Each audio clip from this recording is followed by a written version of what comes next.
যারা বলে দাদা খেয়ে আসছেন না যে খাবেন, তো এরা আমাদেরকে দিবে? আমরা তো মোহাব্বত করে 30,000 টন ইলিশ দিয়ে দিচ্ছি, আর তারা আমাদেরকে লাশ দিচ্ছে। লাশ! অনেক দালালি গোলামি চলেছে বাংলার জমিনে, আর কেন দালালি গোলামি চলতে পারে না? সুতরাং নেওয়ার সময়, এখন অধিকার আদায় করার সময়, গ্রহণ করার সময়। কোন প্রকার যারা আমাদের শত্রু, তাদের সাথে আমাদের কোন প্রকার আপোষ চলতে পারে? কেউ দিল না, সবাই নিল, আমরা যে কলুর বলদ, সারা বছর নেয় না খবর, নির্বাচনে খুব দরদ। যাদের হাতে যায় ক্ষমতা, দেশ যেন বাপের ভিটা, রাখতে চেয়ে শুরু করে বিদেশিদের পাচাটা। বিদেশিদের কথা মতো চালায় ওরা মোদের দেশ। দেখতে দেখতে গোল্লায় গেল আমার সোনার বাংলাদেশ। দেখতে দেখতে গোল্লায় গেল। নারায়ে তাকবীর, লিল্লাহে তাকবীর। আল্লাহ পাক আজকের মজমাকে কবুল করুক, বলেন আমিন। আল কোরআনের সৈনিক আমি, নেই তো কোনো ভয়, এক আল্লাহর গোলাম আমি, এই তো পরিচয়।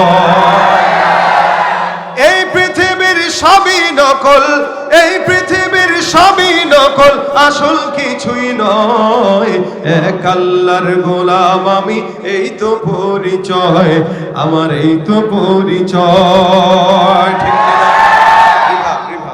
কোরআন হাদিস শাসনতন্ত্র, রাসূল আমার নেতা, উৎসাহ মোর চির অম্লান, ইতিহাসে বীর গাথা। কোরআন হাদিস শাসনতন্ত্র, রাসূল আমার নেতা, উৎসাহ মোর চির অম্লান, ইতিহাসে বীর গাথা। এক আল্লাহ ছাড়া আমার দিলে, এক আল্লাহ ছাড়া আমার দিলে, নেই তো কারো ভয়, এক আল্লাহর গোলাম আমি, এই তো পরিচয় আমার, এই তো পরিচয়। আল কোরআনের সৈনিক আমি, নেই তো কোনো ভয়, এক আল্লাহর গোলাম আমি, এই তো পরিচয় আমার, এই তো পরিচয়। আমরা কার গোলাম? আল্লাহ পাক আমাদেরকে তার গোলাম বানাক, মুখে না অন্তরে। মুখে না অন্তরে। মুখের গোলামের দাবিদারের অভাব নাই, সব ভণ্ডামি করে, অন্তরের বেলায় কোনো খবর নাই। আমরা চাই মৌখিক ভাবে নয়, অন্তরের দিক থেকে আল্লাহর গোলাম হতে। অন্তরে যখন গোলাম হবেন, অটোমেটিক মুখে, জবানে, শরীরে, সব জায়গায় প্রচার হয়ে যাবে। আমি আপনাদের সামনে ছোট্ট একটি সূরার প্রথম অংশ তেলাওয়াত করেছি, যে সূরা আপনাদের সবার কম বেশি জানা, সূরাতুল হুমাযা। এই আয়াতের অংশ, শুরুর আয়াত আর একটি হাদিস। যারা আলেম দ্বীন, এনারা বুঝে গেছেন আলোচনা কোন দিকে। সুতরাং এই বিষয়ের উপরে কিছু কথা। কেন আমরা এক সময় আগে দেখতাম মাহফিল হইতো, মুরব্বী বাবারা আসতো বহুদূর থেকে, কথা শোনার জন্য আসতো, দিন শিখার জন্য আসতো, নামাজের ফরজ বিধান শিখার জন্য আসতো, ওযু শিখার জন্য আসতো এবং শিখতো এবং আমলও করতো। আজ থেকে 10 বছর আগের কথাও যদি বলি, এরকমই ছিল। হুট করে এই পরিস্থিতি চেঞ্জ। এখন মাহফিলে আসে, গীবত শুনে, শিখে, অন্তরে ঢুকায়, তারপরে যায়। পরনিন্দা শিখে, পরনিন্দা শুনে, পরনিন্দা অন্তরে লালন করে, তারপরে যায়। এক সময় মাহফিল হতো সমস্ত বিভেদওয়ালা জাতিদেরকে এক করার জন্য, আর এখন এক জাতিকে বিভেদ করার জন্য মাহফিল হয়।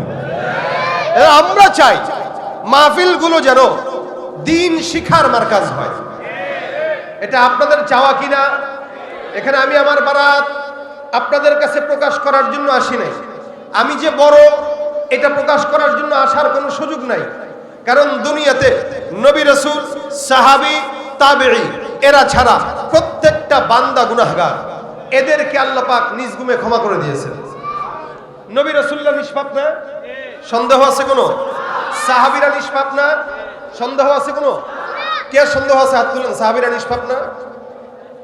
আছে না? আমাদের দেশে অনেকে আছে সাহাবীদেরকে নিষ্পাপ বলতে চায় না। অনেকে আছে যারা সাহাবা একরামদেরকে মেয়ারে হক মানতে চায় না। সুতরাং এই জায়গাটা একভাবে শিখে নেন, রাসূল করিম সাল্লাল্লাহু আলাইহি সাল্লাম সহ সমস্ত নবী রাসূলেরা নিষ্পাপ। বলেন কি? কোনো সন্দেহ? সাহাবা একরামরা নিষ্পাপ, কোনো সন্দেহ? কোরআনে আল্লাহ বলেছেন রাদিয়াল্লাহু আনহুম ওয়া রাদু আন, এরাও খুশি আল্লাহও খুশি। তার মানে কোনো কথা আছে? আর কোন সাহাবীর ব্যাপারে কোনো আর কথা থাকবে? যদি কারো থাকে সে ঈমানদার হতে পারে না। সোজা কথা।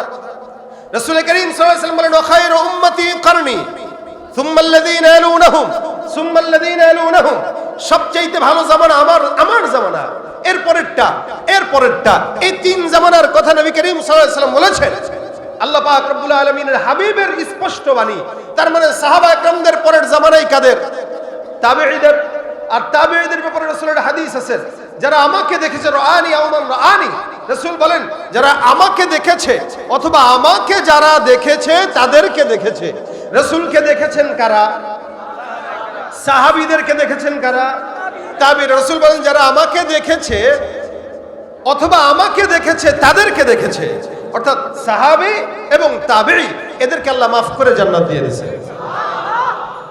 এরপরে যারা আছে সবার গুনাহ, ভাই বলেন না, আমার পীরের গুনাহ, আপনার পীরের গুনাহ, আপনার বাপের গুনাহ, আমার নেতার গুনাহ।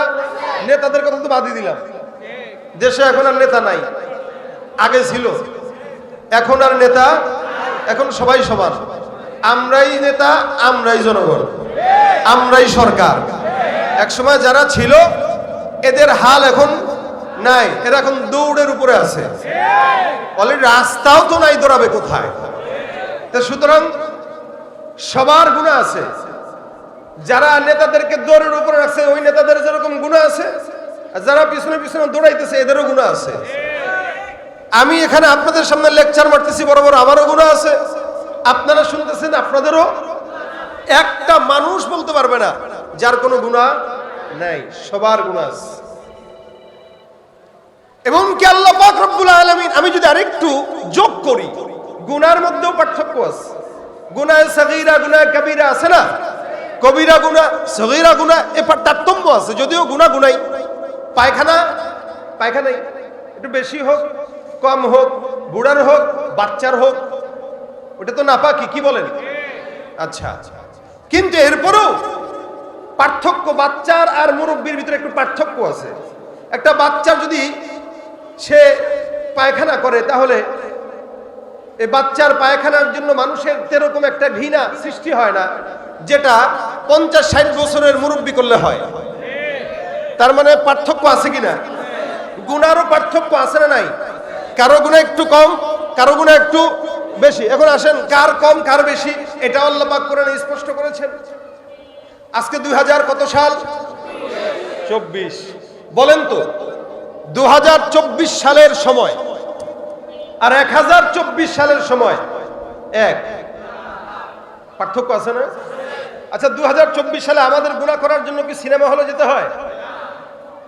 আমি জানি না সিনেমা হল কিরকম, কারণ এটার অভিজ্ঞতা আমাদের নাই। হ্যাঁ, টিভির অভিজ্ঞতা আছে, কারণ টিভি ঘরে ঘরে মানুষের আছে, বাসে বাসে আছে, হোটেলে হোটেলে আছে, কিন্তু সিনেমার পর্দা দেখার অভিজ্ঞতা অন্তত আমার নাই। বাকি দুইটা একই। এক সময় মানুষের গুনাহ করতে গেলে ওই পর্দায় যেতে হইতো, যার কারণে এটার পর্দায় যাওয়ার জন্য টাকা জোগাড় করা লাগতো, যে পর্দায় যেতে হবে, টাকা জোগাড় করো। আর এখন এসে 2024-এ টাকা জোগাড় করা লাগে না, মোটামুটি আরেকজনের থেকে চুরি করে ওয়াইফাই পাসওয়ার্ডটা নিলেই হয়ে যায়। এক সময় বড় মনিটরে তাকানো লাগতো, আর এখন কম্বলের নিচে শুয়ে শুয়ে ফোন। তাহলে পার্থক্য আছে না নাই? এটা হলো গুনার পার্থক্য। আল্লাহ পাক রব্বুল আলামিন বলেন গুনাহ কাদের কম কাদের বেশি। রাসূল করিম সাল্লাল্লাহু আলাইহি ওয়াসাল্লাম চলে গিয়েছেন, বিদায় হয়েছেন প্রায় 1450 বছর। এটা সম্ভবত 1446 হিজরি চলতেছে। এই 46 হিজরি যে চলতেছে, তার মানে নবী করিম বিদায় হয়েছেন 1450 বছর। রাসূল সাল্লাল্লাহু আলাইহি সাল্লামের জামানা আর আজকের জামানা কি এক হবে? এবার আসেন পার্থক্য কোথায়। রাসূলের জামানা থেকে মানুষ যত পিছিয়ে, নবী করিম থেকে মানুষ যত দূরত্বে, তত মানুষের ফিতনার ভিতরে ডুবন্ত। রাসূলের জামানার যত মানুষ নিকটে, তত মানুষ ফিতনা থেকে দূরে, আর রাসূলের থেকে যত মানুষ দূরে, তত মানুষ ফিতনার নিকটে। যেমন আজ থেকে 50 বছর আগে যে লোকটা জন্মগ্রহণ করেছে, আমার থেকে 50 বছর আগে জন্ম নেওয়া ওয়ালা লোকটা আমার থেকে 50 বছর বেশি নেককার। কেন? সে 50 বছর ফিতনা পায় নাই, আমি 50 বছরের আপডেট ফিতনা পেয়েছি। আমাদের দেশের এক সময় পলাতক প্রধানমন্ত্রী এই কথা বলতেন, এ বাংলাদেশকে আধুনিক করেছে কে? অমুক। বাংলাদেশকে মোবাইল দিয়েছে কে? অমুক। ফেসবুক দিয়েছে কে? অমুক। তা আমি মাঝে মাঝে ওয়াজে বলতাম যে আমাদের দেশের সরকার বলে ফেসবুক ঘরে ঘরে দিয়েছে কে? সরকার। মোবাইল ঘরে ঘরে দিয়েছে কে? সরকার। ইন্টারনেট ঘরে ঘরে দিয়েছে কে? সরকার। আমি বলতাম এই কথাটা বলা দরকার ছিল, ঘরে ঘরে লুচ্চা বদমাশ বানিয়েছে কে? কথা ঠিক না? এটাকে তারা আধুনিকতা মনে করত, আর আমার কাছে এটাকে বেহায়াপনা মনে হয়েছে। যত বেশি বাচ্চাদের হাতে মোবাইল যাচ্ছে, বাচ্চারা 10 বছর হওয়ার আগেই চরিত্রহীন হয়ে জন্মগ্রহণ করতেছে। এখন তো 7 বছরের বাচ্চাকেও বিশ্বাস হয় না, 8 বছরের সন্তানকেও বিশ্বাস হয় না, আর এটাকে আপনারা আধুনিকতা মনে করছেন। অথচ আল্লাহ পাক বলেন ওয়াস-সাবিকুন আস-সাবিকুন উলাইকাল মুকাররাবুন ফি জান্নাতিন নাঈম সুল্লাতুম মিনাল আউয়ালিন ওয়া কালিলুম মিনাল আখিরিন। আল্লাহ পাক রব্বুল আলামিন বলেন যারা অতীতে চলে গেছে এরা অধিকাংশ জান্নাতি। সুবহানাল্লাহ। যারা অতীতে চলে গিয়েছে এরা অধিকাংশ সুল্লাতুম মিনাল আউয়ালিন ওয়া কালিলুম মিনাল আখিরিন। যারা পরে আসবে এদের কম সংখ্যক লোকই জান্নাতে যাবে, এরা অধিকাংশ জাহান্নামে থাকবে। আর যারা অতীতে চলে গেছে রাসূলের জামানার নিকটবর্তী, এরা অধিকাংশই জান্নাতের নিকটবর্তী। এক বুজুর্গের কথা এক কিতাবে পড়ছিলাম, কিতাবের নামটা মনে নেই এখন। বুজুর্গে দাওয়াত খাইতে গেছে এক বাসায়। তো দাওয়াত খাইতে যখন গেল, স্বাভাবিকভাবে আপনারা আমাদেরকে দাওয়াত দিলে গরম ভাত, মোরগ, পোলাও আরো যা যা আছে এগুলোই তো দিবেন। তা আল্লাহওয়ালাকে গরম ভাত দেওয়া হইলো। তো মুরব্বি ডাক দিয়ে বলতেছেন গরম ভাত কেন? পান্তা ভাত আছে? বলে হুজুর পান্তা ভাত কি মানুষ মেহমানের জন্য রাখে নাকি? কেন আমাকে পান্তা ভাতটা দেন। আল্লাহর বান্দা ঘরের থেকে আগামী গতকালের পান্তা ভাত যা ছিল ওইটা পানি দিয়ে হুজুরের সামনে পেশ করছে। খুব বুঝেন, আপনাদের সামনে আমাদের মেহমান যারা, আমরা যারা বর্তমান সময়ের মেহমান, আমাদের সামনে তো পান্তা ভাতকে ঠান্ডা ভাত দিলেই কবে আরে আল্লাহ এত ফকির মানুষ হয়, গরম ভাতটা রাঁধতে পারলো না? কি বলেন? বলতাম না এগুলো? 5, 7, 10 প্রকার আইটেম না থাকলে তো খানাই হয় না। যার কারণে মেহমানও কমে গেছে, আর মেহমান আসাটাকে গজব মনে করে। আরে এটা তো কথা ছিল না। মেহমান ঘরে নিবেন, যা আছে উপস্থিত দিবেন, আন্তরিকতা থাকবে। মেহমান 5 দিন থাকলেও গায়ে লাগবে না, আর এক বেলা খাইলে গায়ে লাগে। আল্লাহ রে, এক বেলা 10 আইটেম খাওয়াইলাম, রাত্রে খাওয়াবো কি? তাড়াতাড়ি বিদায় হয় না কেন? আর আমাদের পার্শ্ববর্তী দেশে তো নাকি এরকমই বলা হয়, দাদা খেয়ে আসছেন না, যে খাবেন। এজন্য এরা আজীবন আমাদের থেকে নিচে দেয় নাই। বুঝেন না এই কথা? যারা বলে দাদা খেয়ে আসছেন না, যে খাবেন, তো এরা আমাদেরকে দিবে? আমরা তো মহব্বত করে 30,000 টন ইলিশ দিয়ে দিচ্ছি, আর তারা আমাদেরকে লাশ দিচ্ছে। লাশ!